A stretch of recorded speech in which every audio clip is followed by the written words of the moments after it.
Okay, good day mga ka-airsoft, good day mga ka-bigman. Hello po mga ka-airsoft, no? Today is our episode 149 of our kwentuhan session and tanungan portion. Okay, para sa mga bago sa page natin, yung kwentuhan session, tanungan portion, ang nagaganap dito is yung mga frequently asked question, no? Mga frequently asked question na ibinabato sa amin ng ating mga airsoft na sasagutin natin, okay? Dito sa mga frequently asked question na to, ito yung mga kadalasan na sa pang-araw-araw na na-encounter namin, okay? Na-encounter namin sa mundo ng airsoft. So, inaanyayahan ko po kayo, sumali kayo sa ating kwentuhan session, tanungan portion at magtanong po kayo, no? Sa abot ng aking mga kakayanan, sasagutin natin. Umabot na po kami ng episode 149. Malayo-layo na po. Ibig sabihin, marami na rin po tayo nasagot na question, no? Most probably, sumasagot tayo 10 to 15 to 20 question each episode. Kaya ang dami na rin, no? By the way, mga ka-airsoft, no, nasa YouTube channel po namin to, yung season, yung episode nito, masusundan nyo po. From there, matututo po kayo. Okay? Ngayon, mga ka-airsoft, formal, binubuksan po natin. Binubuksan po natin ang ating episode ng kwentuhan session at tanungan portion, no? Ngayon po, akin po kayong iniimbitahan na magtanong po, no? Sasagutin po natin yan. Okay?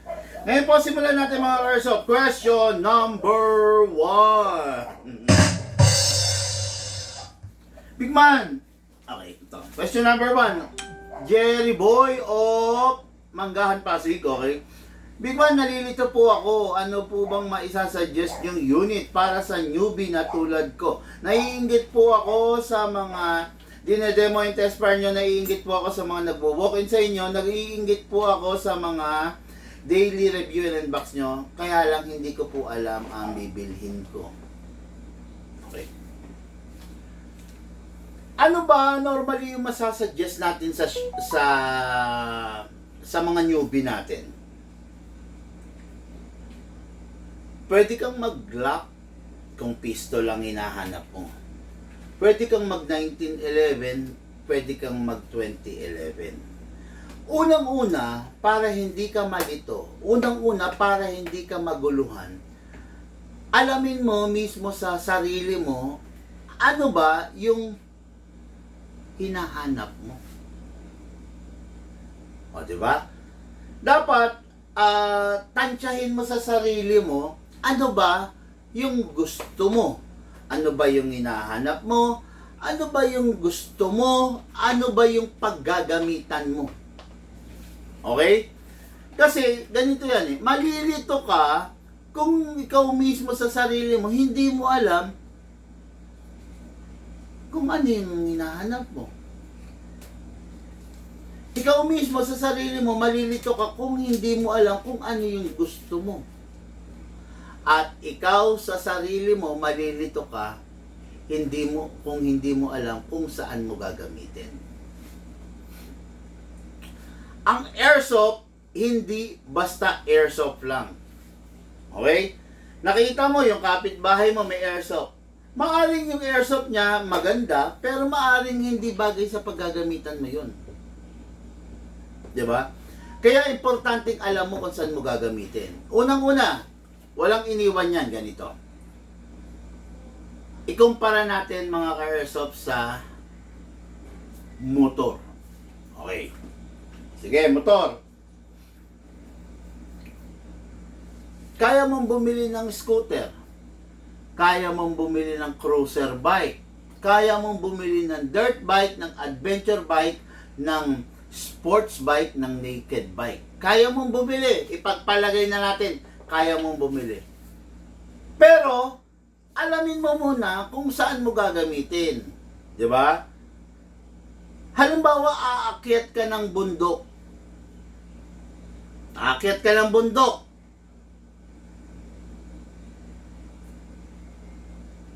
Anong gagamitin mo? Gagamit ka adventure bike. Di ba? Hindi ko sinasabing hindi kayang gumamit ng NMAX, ng scooter. Hindi ko sinasabing hindi kaya ng mga scooter, pero mas relax ka, mas komportable ka kung big bike na adventure bike ang gamit mo. Halimbawa, aakyat, magte-trail ka, malubak, mabato, maputik. Huwag kang gagamit ng naked bike. 'Di ba? Huwag ka rin gagamit ng scooter. Gumamit ka adventure bike or adventure scooter. Gumamit ka dirt bike. O, 'di ba? O. Halimbawa, highway ang dadaanan mo. Highway. Kumbaga expressway. Huwag kang gagamit ng small cc scooter kasi hindi makakapasok sa expressway yun. Huwag ka rin gagamit ng dirt bike kasi laglag yun. Ang dirt bike kasi came from the word itself, dirt bike. Sa maalikabok, sa maputik, sa mabato. Highway ang dadaanan mo, the best na gamitin dyan, sports bike. Naked bike, cruiser bike. Diba? Ganun din sa pagpili ng baril, mga Carsop, no? Para hindi ka malito kung anong unit ang gagamitin mo, alamin mo kung saan mo gagamitin. By then, hindi ka malilito.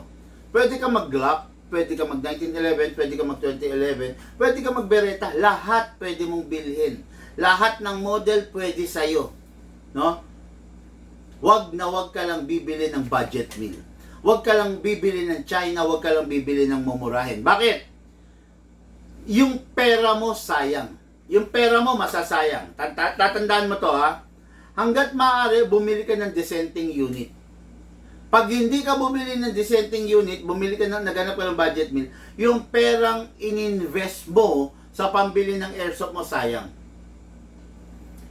Papayag ka ba mayat maya nagpapagawa ka? Papayag ka mayat maya yung binili mo sira? Papayag ka ba mayat maya pumupunta ka doon sa binilan mo dahil mayat maya sira yung unit mo? Diba? Tatandaan nyo to, no? Yung isang bagay, kaya mura ang presyo, ay dahil hindi maganda ang kalidad.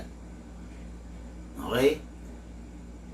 Bakit mas mahal ang Yamaha NMAX kesa sa Rusi NMAX? Bakit mas mahal, Lucas?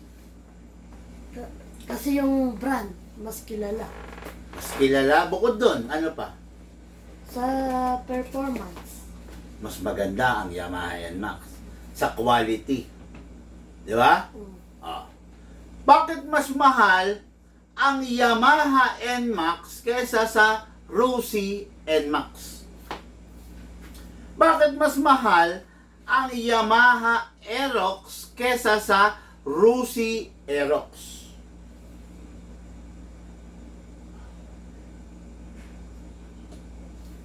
Kasi mas quality po yung Yamaha. Okay? Yun. Bibili ka ng mumurahing unit, pagtagal ng panahon, wala ng value yan. Bibili ka ng China unit, pag nasira yan, wala ng piyesa yan.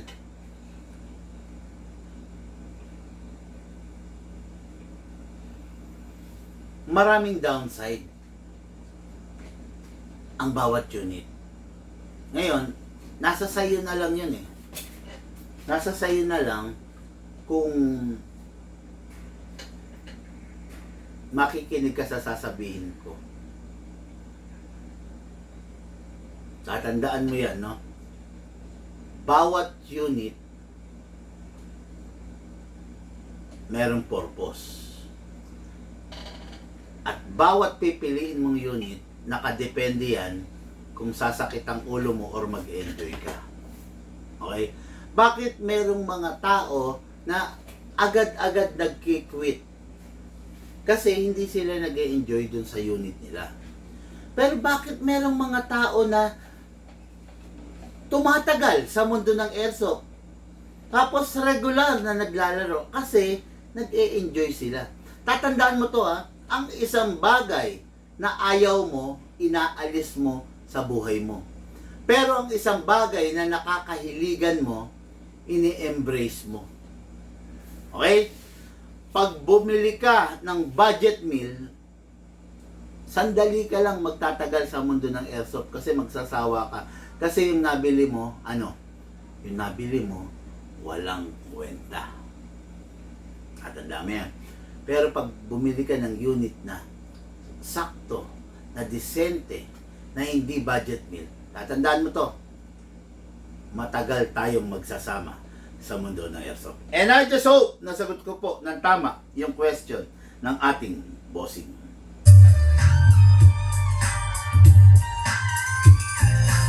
Okay, sabi ni Menjun, good evening po, big man, good evening po. Sabi ni Red Sabaldero Eraso, good evening sir. Okay.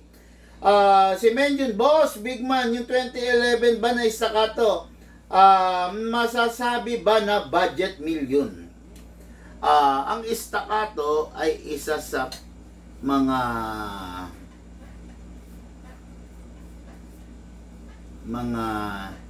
pinapangarap na unit, no?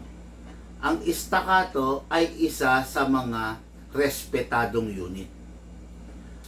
Ang staccato ay isa sa mga tinitingalang unit. Ang staccato hindi budget meal. Okay?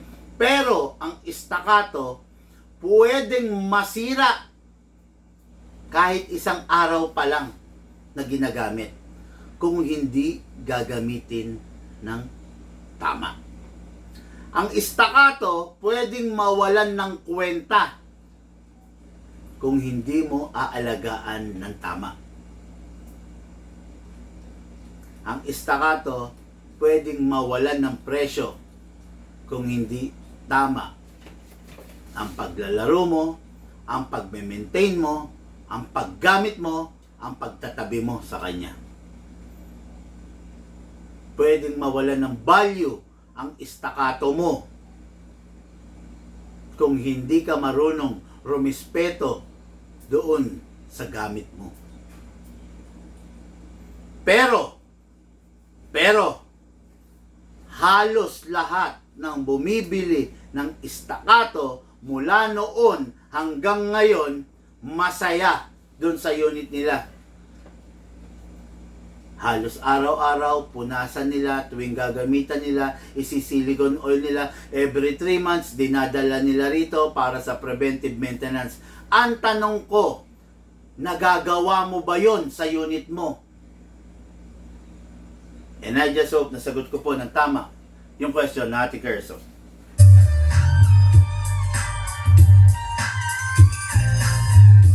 Sabi ni Red, NMAX user boss. O yan, NMAX user yan. O Red, tatanungin kita ha.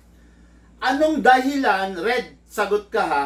Red, anong dahilan, bakit ang binili mo is Yamaha, Yamaha NMAX.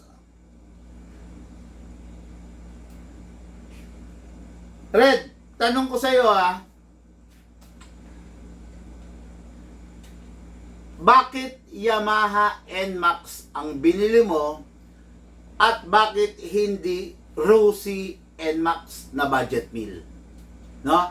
Bakit bumili ka ng Yamaha NMAX na tigwa 140,000 something at bakit hindi yung mumurahin na Rossi NMAX na tigsi 60, na tigsi 70,000? Anong dahilan? Bakit mas pinili mo yung mas mahal na Yamaha NMAX kesa dun sa mumurahin na Rossi NMAX? Anong dahilan, Red? Okay, last day lang ako bumili, sir. 2011 High Kappa Elite Series. Upgraded, lakas talaga ng unit. Oh, yun, sabi ni Red. Si Sir Red, no? Red, yan yung tanong ko, ha? Pasagot lang po, no? Then, sagutin natin mamaya, okay? Big Man, nakakadagdag po ba ng FPS ang paglalagay ng suppressor sa pistol? Okay. FPS, suppressor sa pistol. Excuse me sa sasabihin ko, pero yan ang ating susunod na question. Okay. Nakakadagdag ba ng FPS? For example, pistol. Bigyan mo nga ang pistol.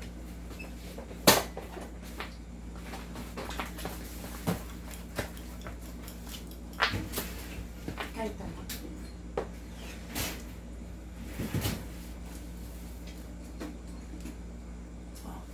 Bigyan mo ang pistol, tan, para maganda rin, tan.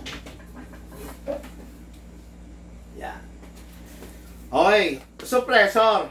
Ito ha. Suppressor. Pistol. Hahabaan natin. Bago ko sagutin yung tanong, tatanungin kita, gwapo ba? Gwapo ba? Ha? O Kengkoy? Kengkoy. Kengkoy. Kung gusto mo pala na mahaba, dapat bumili ka na lang ng mahabang pistol. Huwag kang bibili ng maiksing pistol tapos lalagyan mo ng suppressor. Kengkoy. Ang tanong ng ating ka-airsoft, nakakadagdag daw ba ng FPS? Hindi. Nakakababa pa. Nakakababa pa, no?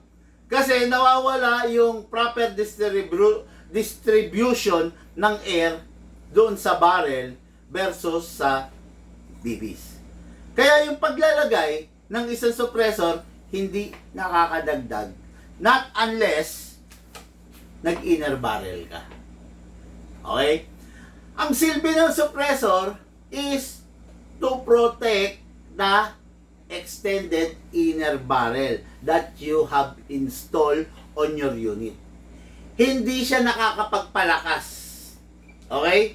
Ito ha. This is a DMR. Okay? Tingnan nyo, aalisin ko to ha. Aalisin ko yung suppressor para makita nyo kung ano ba ang silbi ng isang suppressor.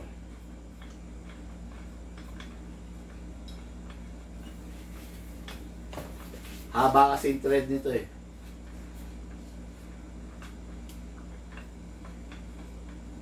Tagal! Okay. Ito ang suppressor. Ang pinakasilbi ng isang suppressor is to protect the inner barrel na naka-install dun sa unit. Hindi nakakadagdag sa lakas to. Okay? Kumbaga, sabihin na natin ito yung asset. Okay? Asset. Ngayon, itong suppressor, pinoproteksyonan niya yung asset na huwag bumaluktot, huwag mabali, huwag tumama. Taga-protect siya. Ngayon, ito, hindi siya asset, liabilities to. Okay? Assets and liabilities. Ito yung assets. Lumakas nga yung unit eh. Ito yung liabilities. Ngayon, pag pinagsama mo yan, assets and liabilities, nagiging effective sila. Pabalik to, Lucas. Reverse thread to, ayan. No? Okay, yan. Naipaliwanag ko. Assets and liabilities. Ang silbi ng suppressor is to protect the asset. Hindi siya nakakapagpadagdag ng FPS. Ngayon, kung lalagyan mo ng suppressor, yung pistol mo, nagiging Kengkoy. Sana bumili ka ng, okay na, balik mo. Sana bumili ka ng mahabang pistol, kesa bumili ka ng maiksi, sabay i-installan mo. Okay? Tatandaan nyo ha, pag nilagyan nyo ng ganito yung pistol nyo, lalakas yung tendency na mabasag ang barrel mo. Ang outside barrel mo. Okay? Kasi, yung weight nito, kakargahin ng outside barrel mo. yung blowback na nagagawa ng unit mo, hirap na nga yung barrel mo, i-installan mo pa ng additional attachment, kakargahin ng barrel mo to, masisira ang barrel mo. Ang isang suppressor, hindi matatawag na upgrade. No? Hindi matatawag na level up, level down ang isang suppressor kung wala namang asset na kailangan niyang proteksyonan.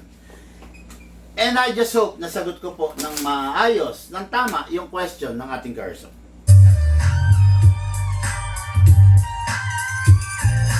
Okay, tinanong ko si Sir Red, bakit Yamaha NMAX ang binili niya at hindi Rusi NMAX na budget meal? Ang sabi niya, performance and quality ng Yamaha NMAX. Yung pyesa napaka-solid at matibay.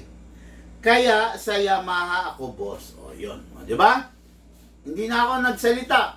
Kaya ka bumibili ng Yamaha NMAX na tigwa 140,000 pataas at hindi Rusi NMAX na tigsi 60, tigsi 70,000. It is because ang habol mo is reliability, durability, at saka syempre, yung pangalan na rin. Di ba?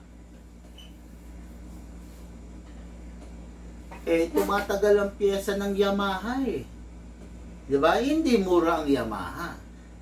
Di ba? Madaming pyesa ang Yamaha NMAX. Hindi mura ang Yamaha NMAX. Ganun yun. Di ba?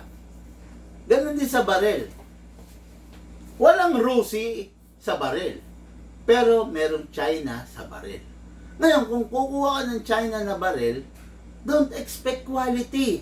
Don't expect power. Learn how to manage your expectations.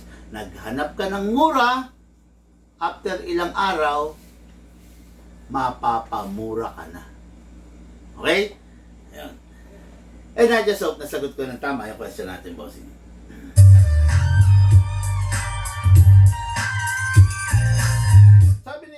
Mention, yes, Boss Bigman, hindi ko man po nadadala sa shop every month. Hindi naman po ako pumalya sa pagsunod sa billing nyo na alagaan sa silicone oil.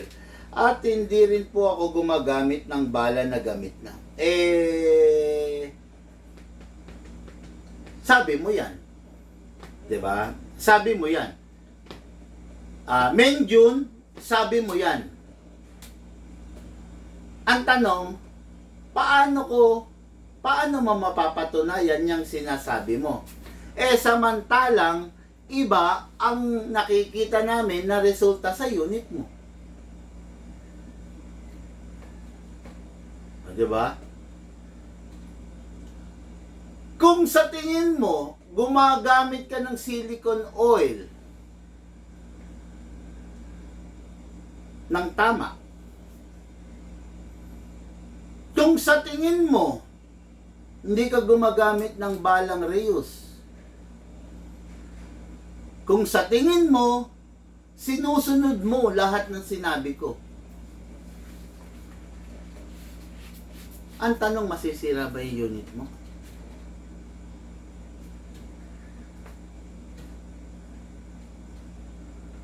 Hindi siguro.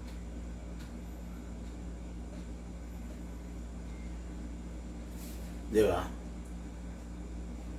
Mahirap kasing panghawakan yung sasabihin mo na sumusunod ka, samantalang iba yung dadatnan namin na makikita namin sa unit mo.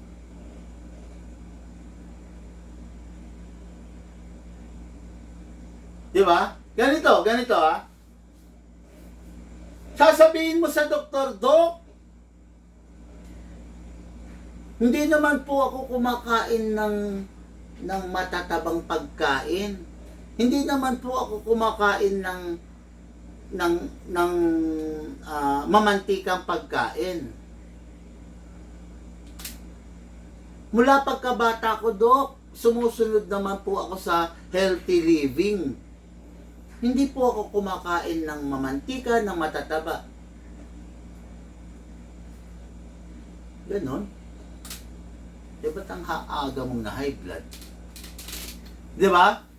Yung kine-claim mo, hindi makikita doon sa ipinipresenta mo. Di ba?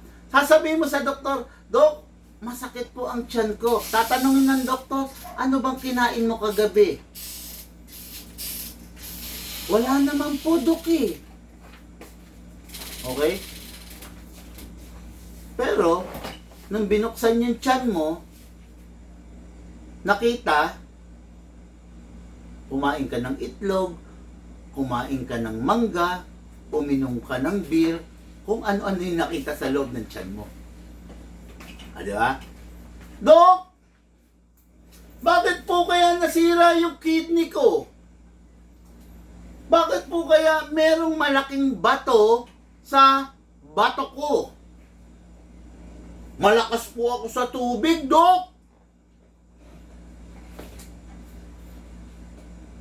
Yung pala, inom ka ng inom ng Cobra, ng energy drink. Diba? Inom ka ng inom ng mga bagay na magpapa-form ng stone sa kidney mo. Hindi ka umiinom madalas ng tubig. Diba? Yun. No?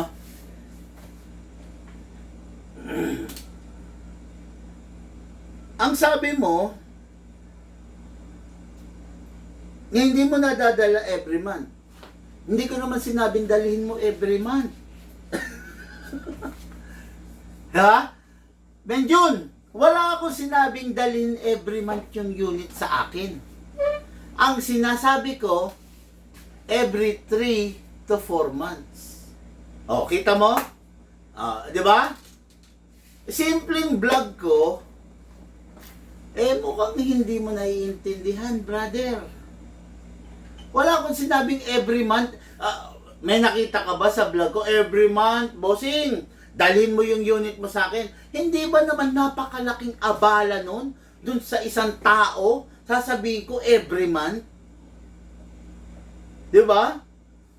Wala akong sinasabing every month na dadalhin yung unit dito. Ang sinasabi ko, every 3 to 4 months or kung kailan kayo mapupunta rito.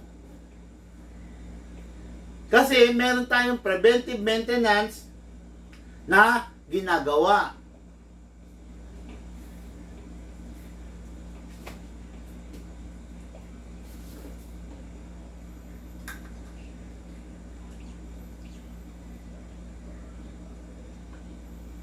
Di ba? Pero wala akong sinabing every month. Okay. Yamaha NMAX, palitan mo yung stock mo na panggilid, na quality, na full setup panggilid, binigay talaga sa'yo yung lakas ng motor. Parang airsoft din. Pag upgraded, lalong lumalakas pa. Ayan. Okay, ito ha. Isang example to si Red. Pumunta rito, nakamotor.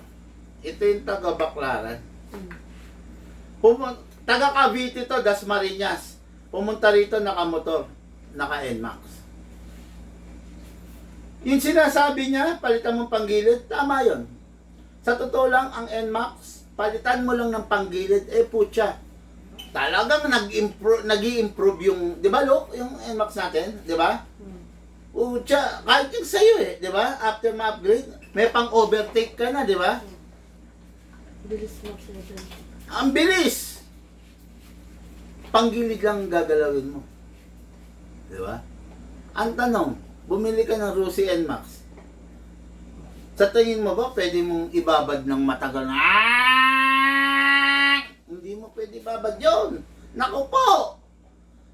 Maninikit ang mga bearing mo. Hindi mo pwede ibabad yun. No? Quality. Quality lang.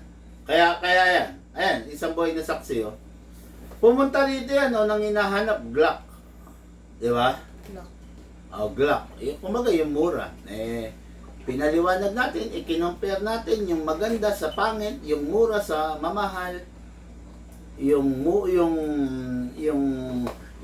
China sa dissenting unit. Nag-come up siya sa isang magandang 2011 na unit. Ngayon, mag-i-enjoy yan for the rest of his or her his airsoft journey, no? Mag-i-enjoy yan, ramdam niya yung saya eh, 'di ba? Bakit ka magki-quit sa airsoft? Kasi hindi ka na masaya. 'Di ba? Bakit mo hihiwalayin yung girlfriend mo? Kasi toxic na. Bakit mo hihiwalayin yung asawa mo? Kasi hindi na healthy yung pagsasama nyo. Away na lang kayo ng away. 'Di ba? Bakit mo lalayasan yung ina ng mga anak mo? Kasi hindi na kayo magkasundo. Bakit mo ibebenta? Bakit mo papabayaan yung airsoft mo?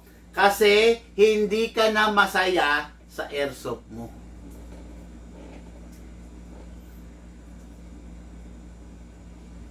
Bakit ka hindi sasaya sa airsoft mo? Dalawang bagay.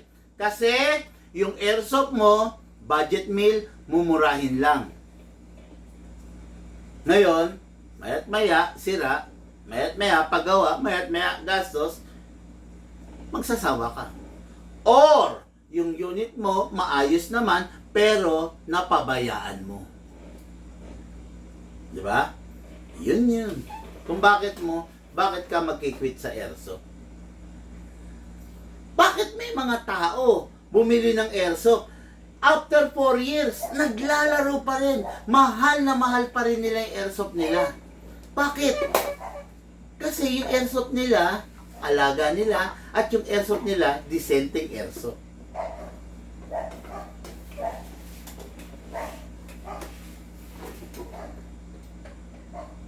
Yan. And sana naintindihan niyo po yung mga paliwanag na binigay ko.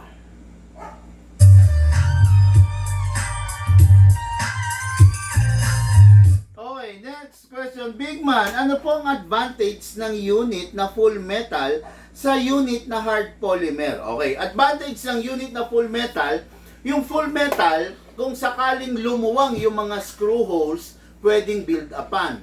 Okay? Pwedeng lusawan. Okay?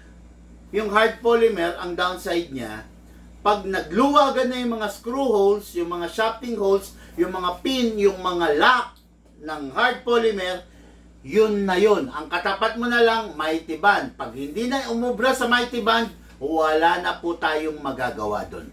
Okay? Pero yung unit na full metal, ang advantage niyan, repairable.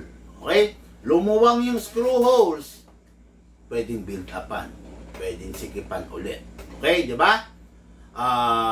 Nabitak. Pwedeng kahit papano, pwedeng idikit, pwedeng hinangan. Di ba? Ano pa ba? Ano pa ba mga lamang ng isang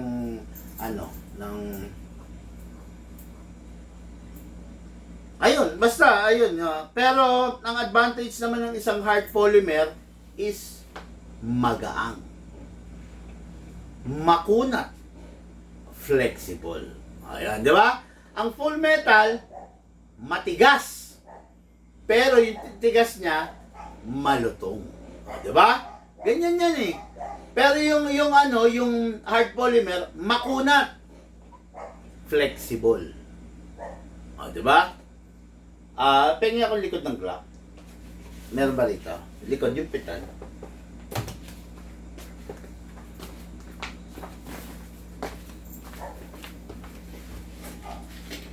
Hindi, yung pitan lang. Yung pitan, yung extender. Sasample lang po sila.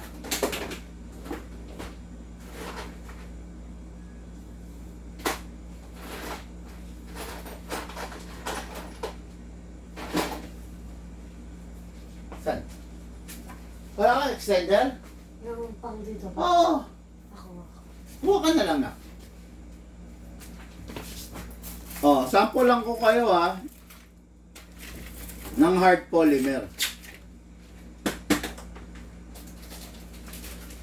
CH. Sample lang ko lang kayo mga kaisa pa para naiintindihan niyo yung sinasabi ko, okay? Ito, hard polymer to. Tama? Heart. Matigas siya, di ba? Matigas. O, tingnan nyo, ha. O. Tigas! Pero makunat.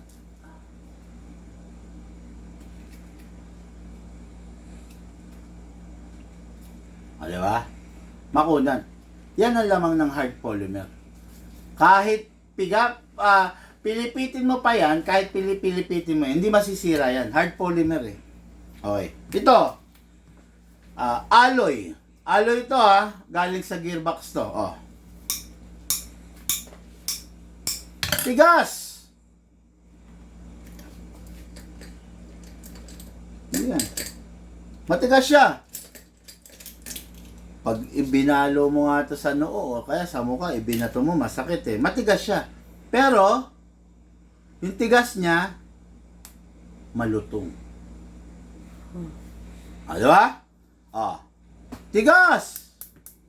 Tigas yan, oh. Pwede nga makahiwa eh. Dahil matigas. Pero yung tigas niya, malutong. Okay? Hard polymer, tigas. Yung tigas niya,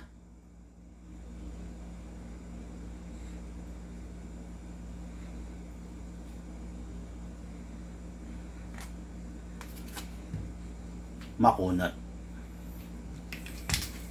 And I just hope naipaliwanag ko, naipakita ko ng tama yung question ng Ate Carson.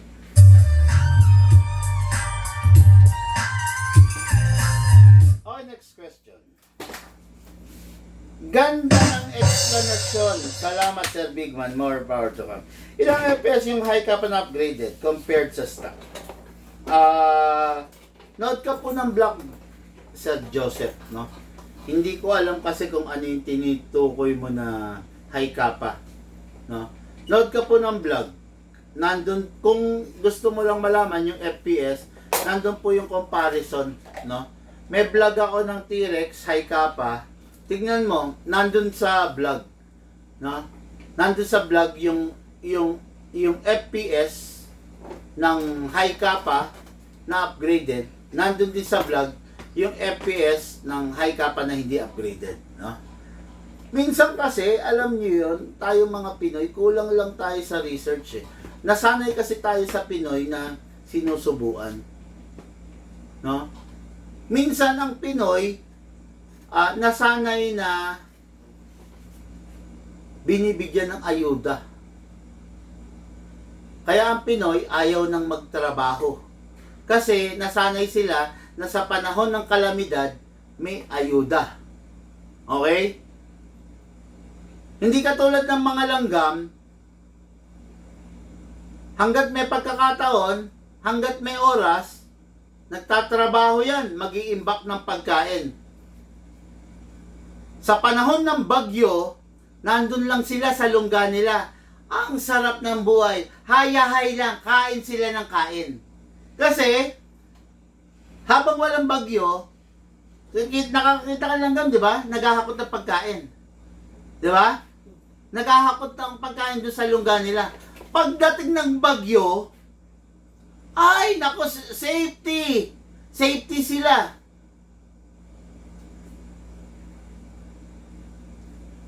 Pero sa atin ng Pinoy, nasanay kasi ng sinusubuan.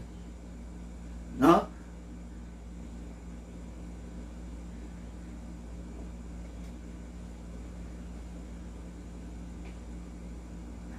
Nasanay na sinusubuan. Pero matututo tayo na magsumikap.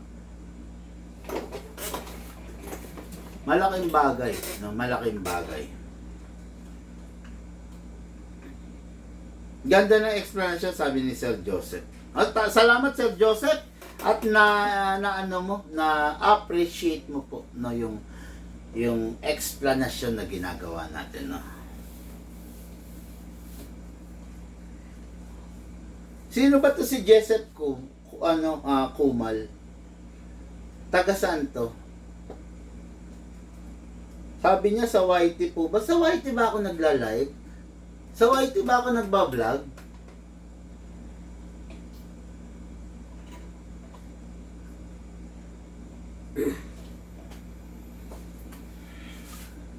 Okay, next question.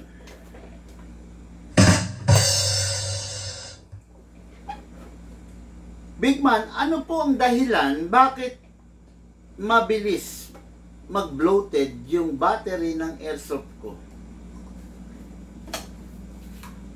Yung pagiging bloated ng battery, indikasyon yan na yung airsoft mo mababa na yung lifespan at saka yung airsoft mo pasira na.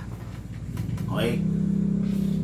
Ano yung tatlong bagay, Lucas, na dapat gawin para yung battery ng airsoft wag masira?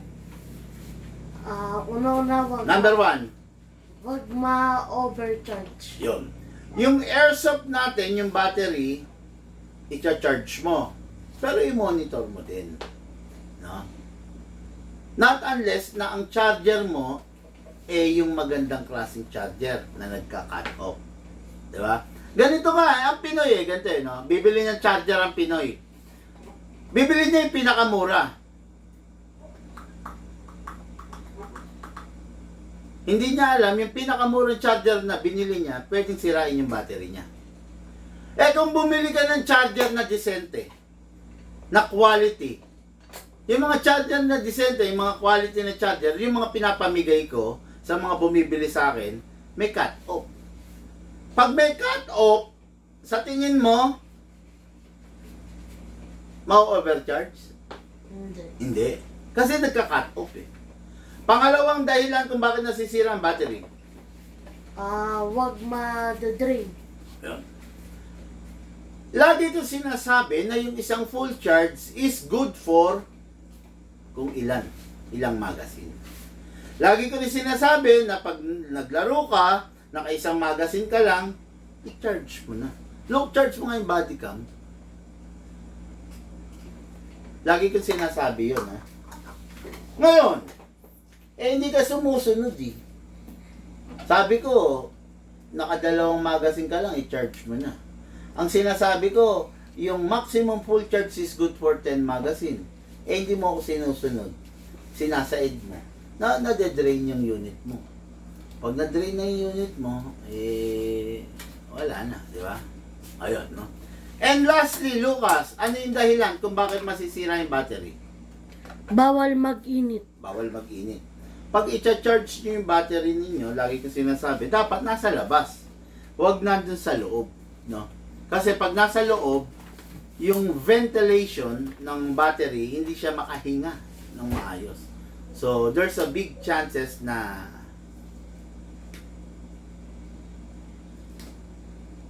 uminit siya. Ikakasira ng battery. And I just hope nasagot ko po ng tama yung question ng ating person.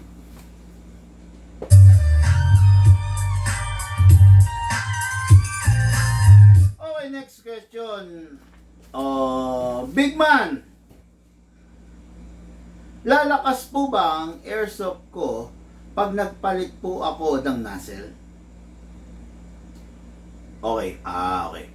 Mga airsoft, meron tayong iba't ibang klase ng nozzle. Meron tayong stock nozzle, meron tayong big bore nozzle, meron rin tayong anti-freeze nozzle.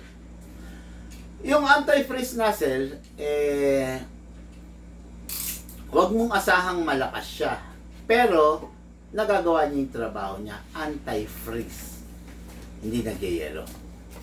Ngayon, meron tayong stock nozzle, yung standard nozzle. Meron rin tayong big bore nozzle. Ngayon, dito sa amin sa Big Man, hindi mo kailangang magpalit ng big bore nozzle para lumakas yung unit mo. Dito sa amin sa Big Man, ine-enhance namin yung nozzle para lumakas yung unit. Hindi kami basta nagpapalit ng nozzle na big bore kung hindi rin lang naman fit doon sa way, sa lifestyle, sa pagkatao, sa paggagamitan ng ating ka-airsoft. Ito. Ang ZZ Shadow, isa sa pinakamahal. Isa sa pinakamatindi. Bakit hindi kailangan lagyan ng big bore nozzle? Ang CC Shadow is designed for a competition. Pag lalagyan natin siyang big bore nozzle, masyado siyang lalakas. Pag lumakas yung unit, mawawala na yung binabayaran mo sa kanya. Ano ba binabayaran mo kay Shadow? Accuracy. Okay? Mawawala yung accuracy. Pag masyadong malakas, pag masyadong mapalag. Kaya si CC Shadow, hindi siya ibinibig bore. Okay? Ine-enhance lang siya. Or the other way around, anti-freeze kung magko-compete ka. Okay? Oh. May mga unit na hindi talaga dapat i-big bore. May mga unit na sadyan naka-big bore na. At may mga unit na ine-enhance natin into a big bore nozzle. Okay? Kasi dito sa Big Man, hindi tayo walang isip. Hindi tayo para kumita lang. Yung unit, ibinabagay natin doon sa panagagamitan at doon sa taong gagamit. Okay? Yung unit ni Pedro, hindi unit ni Juan. Yung unit ni Juan, hindi unit ni Lucas. Yung unit ni Lucas, hindi unit ni Simon. Bawat isa sa kanila, merong nababagay na unit. Okay? And I just hope po, nasagot ko ng tama yung question natin, Carso.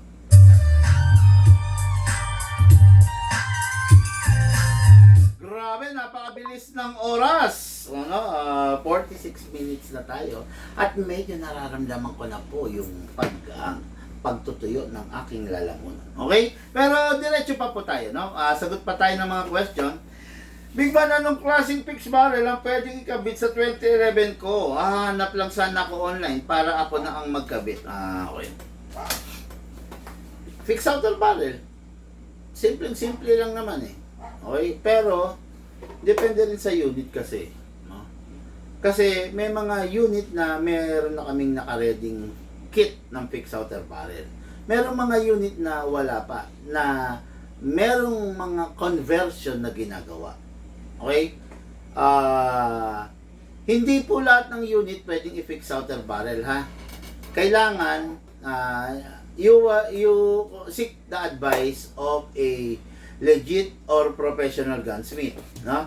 Tatandaan ninyo, hindi pwedeng kayo lang basta mag-DIY, no? Kaya nga kami, di ba, hanggat maaari, ako dito sa Big Man, hindi ako nagbebenta ng fixed barrel kit. Hanggat maaari, gusto ko kami magkabit. Kasi, baka yung kit na ipapadala ko sa'yo, masira mo pa. Sayang lang yung pera mo. Di ba? Dito sa Big Man, hanggat maaari, gusto namin kami magkakabit ng kit kasi may tamang sukat po iyan eh. No? May tamang modification po iyan. Baka po masira nyo lang. And I just hope nasagot ko po ng tama yung question ng ating Carso.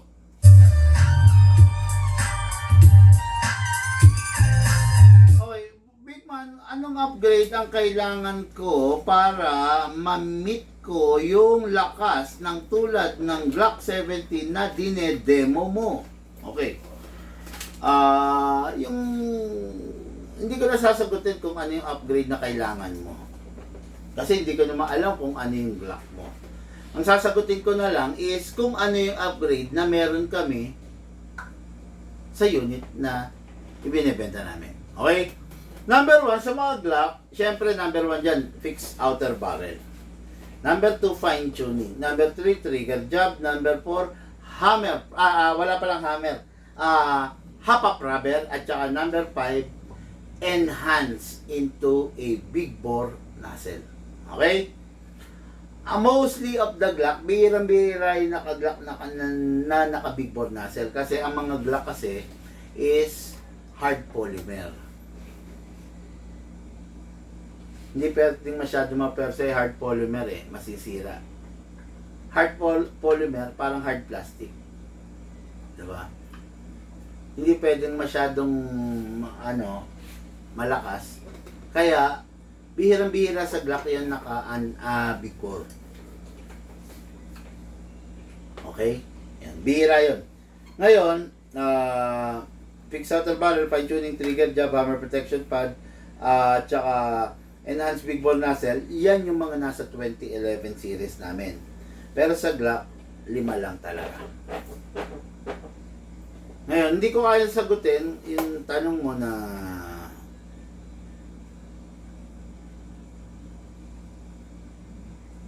ano yung kailangan mo sa Glock mo kasi hindi ko alam kung ano yung Glock mo. Okay? And I just hope nasagot ko po ng tama yung question ng ating bossing.